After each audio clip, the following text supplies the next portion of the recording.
am lying in bed, the sick bed. I have been lying in it for well over 6 months now. I have been to the best local and foreign hospitals money can pay for and drank all kinds of concoctions in the name of herbal medicine. Finally, I have been sent home after wandering to the end of the earth for healing without success. My children, brothers and sisters are sitting at my bedside today. They must have sensed it. Some close friends are also standing and overlooking my face. Sadly, I start to breathe heavily. Someone among the people sitting in the room is praying seriously, and everyone is miming the prayer, trying to mimic what this fellow is doing. I could hear him saying in a prayer for my lives to be spared and for me to be healed, but it isn't to be. My breath begins to decrease. I open my eyes and behold, the angel of death has arrived. I am preparing for the eternal journey. My mouth opened and my brother dropped some water into it. Maybe it is a Zamzam water that I had kept for the moment. Then everyone intensifies their prayer. I lost my vision. I lost my tongue. I even lost my feeling, but I can still hear. I can only hear loved ones crying and wailing in pain. I am not yet dead, but I am lifeless. The angel of death does the final act and takes my soul with uttermost briskness and alacrity. I have now left this world. All my wealth, cars, properties, bank balances, connections, contacts, and contracts are no longer useful to me. My identity is my grave. Even my name is no longer mentioned. I am called a corpse. My relatives begin preparation to put the corpse into the earth for 2 reasons, depending on where anyone sits in this whole episode unfolding. 1, because I have been sick for many months and had subsequently died, I had to be buried right away because I had suffered enough. And 2, someone amongst my people is in a hurry to control the wealth I left behind, forgetting that the same fate will befall him in the not too distant future. Some of my relatives even think it is not appropriate to keep me in the house for long. The very house I had sweat on my brow before building, I am not fit to stay in it now. My bath is being prepared. I have been brought out of the enclosure for my last bath. My bathroom with expensive bath fittings is not for me now. I am wrapped in a white cotton shroud. But what happened to all my expensive suit, shirts, and authentic perfumes? I am locked in a wooden box to travel to my grave in a rented car. Ambulance. What? So even my cars are not for me again. What then have I amassed so many worthless things for? Why did I lie and step on the necks of others to gain all this wealth, if I will have no use of them in the life hereafter? I forgot that my last trip is near and certain. I forgot that the hammer of death cannot miss its target when it is due. I lost my game. Remember, good deeds will make our journey in the life hereafter enjoyable. Remember, death is certain and assured. Now stop imagining. Put yourselves in the shoe of the person in our scenario and kindly follow me along. The religion you belong to shouldn't be a problem here. This is a sound that cuts across all belief systems. Even if you're a free thinker, this discussion affects you. I have entitled this audio, Shadow of the Future. I am not trying in any way to say that riches are not good with above scenario. I am not downplaying the importance of money and wealth. Money does all things, or better still, does almost everything. My only concern is why only few people have amassed so much wealth to the detriment of many. My concern lies in the fact that you are not spreading love and touching lives where you ought to.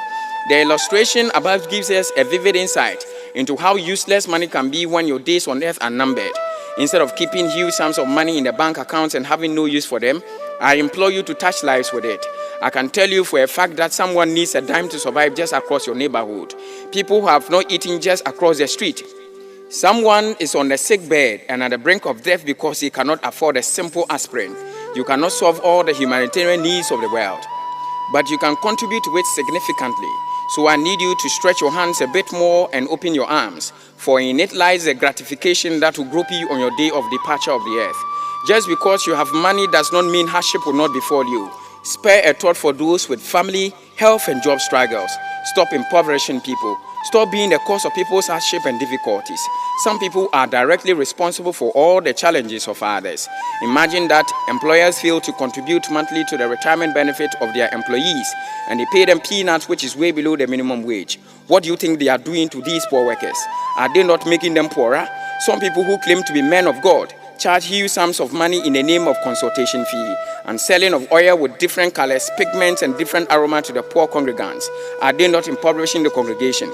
Some people who have come together to form a government. Instead of practicing democracy, they are now practicing kleptocracy, a system of government in which only few people have conspired to milk their countries dry.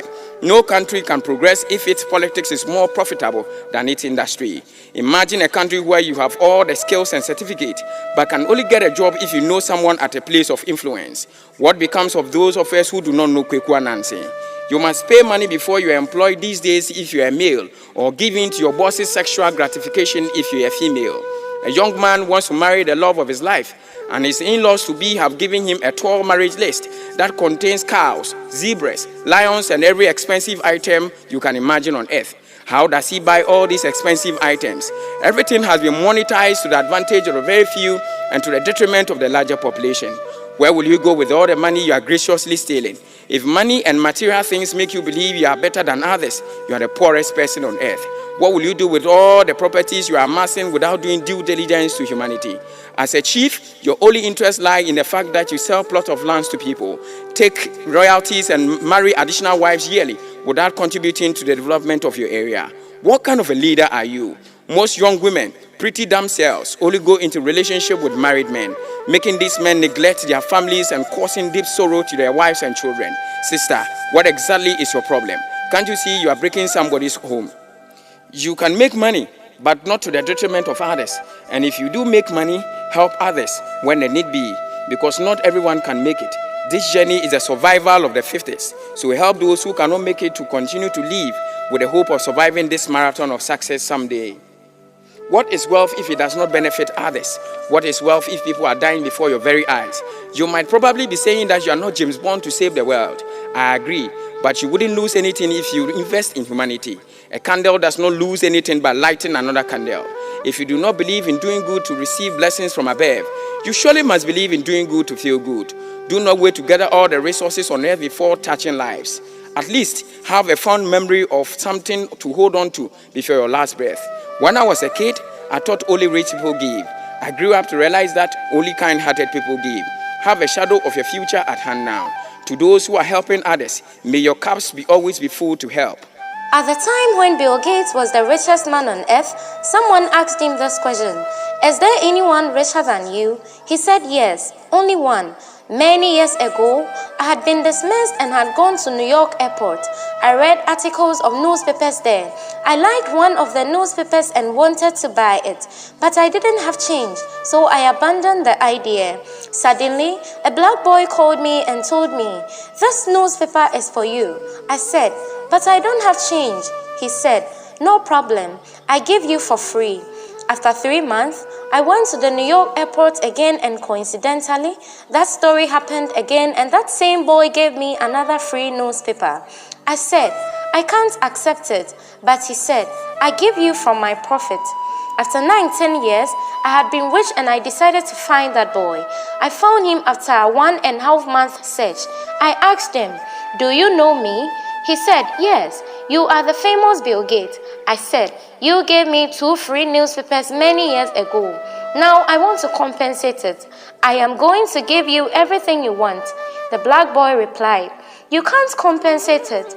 I asked him why. He said, "Because I gave you when I was poor. You want to give me when you are rich, so how do you compensate it?" Bill Gates said, "I think that boy is richer than me.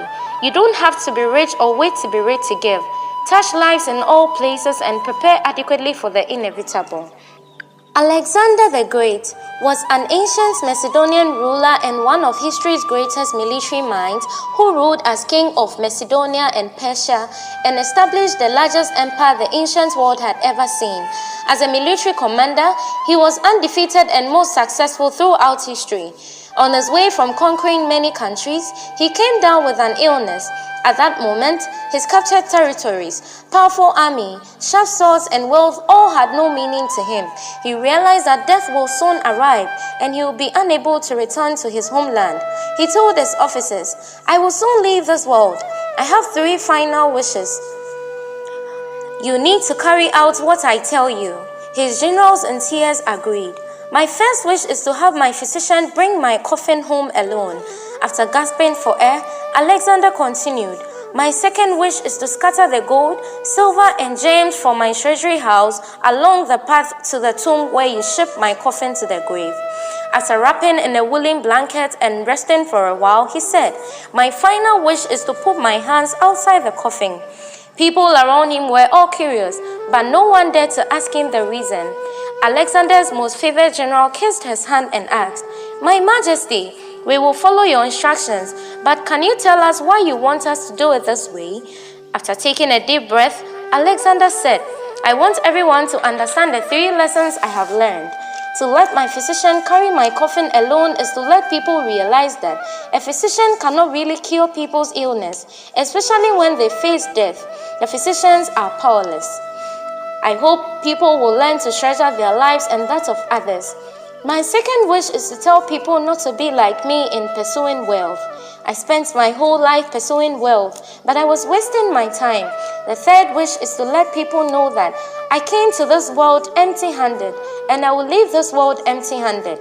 He closed his eyes, and after he finished talking, he stopped breathing. What becomes of you when you depart the earth should be your primary concern. Touch lives now by sharing what you have. Put smiles on the faces of people. Make their hearts swell with joy. Don't be a nightmare for people. Be their light. Be their hope. Be their joy. Be a pack of encouragement to them. Think of yourself as the man in the narration from the beginning of this audio. You won't have another chance when the time is due. Think of yourself as Alexander the Great. I have just brought you the shadow of your future. Start working to tilt the pendulum toward the right side.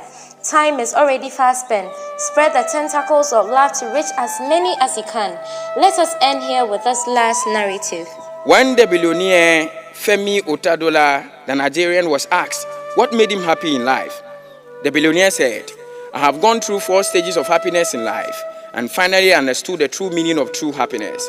The first stage was to accumulate wealth and means, but at this stage, I did not get the happiness I wanted.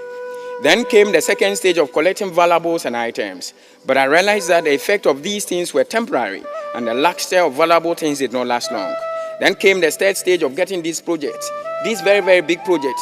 That was when I was holding 95% of diesel supply in Nigeria and Africa. I was also the largest vessel owner in Africa and Asia. But even here, I did not get the happiness I had imagined. The fourth stage was when a friend of mine asked me to buy wheelchairs for some disabled children, about 200 kids. At the first request, I immediately bought the wheelchairs, but the friend insisted that I go with him to hand over the chairs. I saw the glow of happiness on the faces of these children. I saw them all sitting in the wheelchairs, moving around and having fun. It was as if they had arrived at a picnic spot and were sharing a jackpot winning. I felt real joy inside me. When I decided to leave, one of the kids grabbed my leg. I tried to free my leg gently, but a child stared at my face and held my leg tightly. I bent down and asked the child, "Do you need anything else?" The answer the child gave me did not only make me happy, but also changed my attitude to life completely. This child said, "I want to remember your face, so that when I meet you in heaven, I'll be able to recognize you and thank you once again." What would you be remembered for after you have left that office or place? Will anyone desire to see your face again when it all matters? Ponder over these questions. What is relevant to you today may not be relevant to you tomorrow. Just be kind to those around you. A big acknowledgement to all the sources of information for this audio, to Dynamic Studios for recording this sound. Because of time, we cannot mention all the names of our supporters. My name is Aspect Obimpe Frimpong. You can call me the narrator. I'm from the Aspect Motivational Audios in Ghana. You can reach me on all my social media handles. For more audios, assistance, and sponsorship for the audios, please WhatsApp or call me on +233 24 88 11 138. I was on this one with Miss Elizabeth S.A. Ado.